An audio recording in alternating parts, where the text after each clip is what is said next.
প্ৰথমে আমি গুগলত যাব লাগিব গুগলত গৈ remove.bg বুলি সাৰ্চ কৰিব লাগিব এইটো চাওক মই আগতে সাৰ্চ কৰি থোৱা আছিল এনেদৰে সাৰ্চ কৰিব লাগিব সাৰ্চ কৰাৰ পিছত এনেকুৱা এখন পেজ ওলাব পেজৰ প্ৰথম লিংকটোত ক্লিক কৰিব লাগিব প্ৰথম লিংকটোত ক্লিক কৰি দিয়ক পেজটো ওপেন হ'ব পেজটো এনেকুৱা এটা পেজ ওপেন হ'ব এইটো চাওক এনে ধৰণৰ হ'ব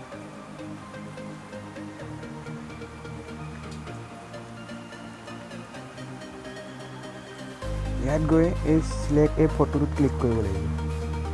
ক্লিক কৰাৰ পিছত আপুনি আপোনাৰ যি ফটো এডিট কৰিব বিচাৰে তাৰ ফটো এখন সিলেক্ট কৰি লওক মই ফটোকপি সিলেক্ট কৰি লৈছোঁ এই কপি ফটো সিলেক্ট কৰিছোঁ প্ৰিপেয়াৰিং টু আপলোড হৈ আছে আপলোডটো কমপ্লিট হোৱাৰ পিছত আপোনাৰ ফটোকপি সম্পূৰ্ণভাৱে বেকগ্ৰাউণ্ডটো সলনি হৈ যাব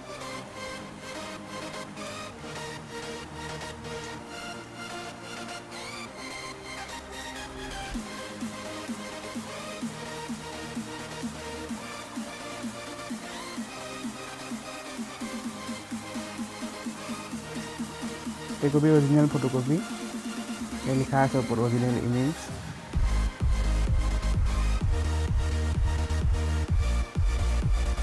এই কপি এডিট হোৱা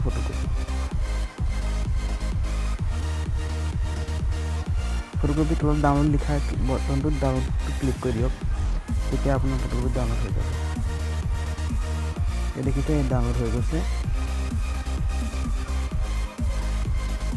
এতিয়া আপুনি বেক কৰক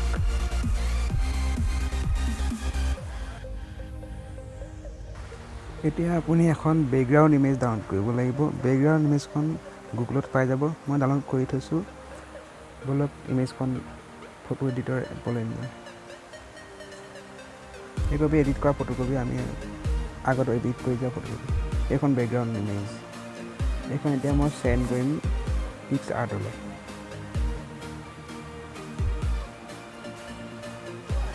ফটোকপি পিক্সআৰ্টত আহি গৈছে এতিয়া আমি যোন কপি ফটো এডিট কৰিছিলোঁ এডিট কৰা ফটোকপি ইয়াত এড কৰিব লাগিব আমি এড ফটো অপশ্যনটো বিচাৰিব লাগিব এইটো এড ফটো অপশ্যন ক্লিক কৰিছোঁ ফটোকপি এই কপি ফটোকপি আমি এতিয়া এড কৰি ল'ম ওপৰৰ চুকত এডটো ক্লিক কৰিম ফটোকপি আহি গৈছে আমি এতিয়া জুম কৰি জোখত বহাই ল'ম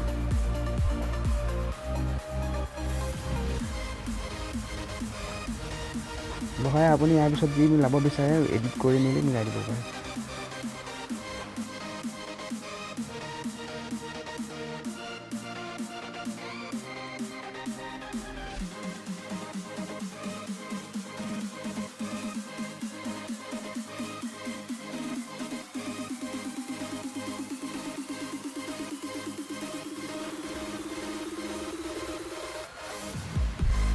এতিয়া ফটোকপি সেভ কৰিবলৈ হ'লে ড্ৰ অপশ্যনটো ক্লিক কৰিব লাগিব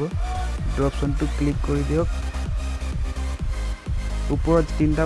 ডট লাগিব ডটত ক্লিক কৰি দিলে সেভ ইমেজ বুলি লাগিব সেভ ইমেজ কৰি দিয়ক আপোনাৰ ফটোকপি গেলেৰীত সেভ হৈ যাব বলকচোন গেলেৰীত চাওঁ ফটোকপি কেনেকুৱা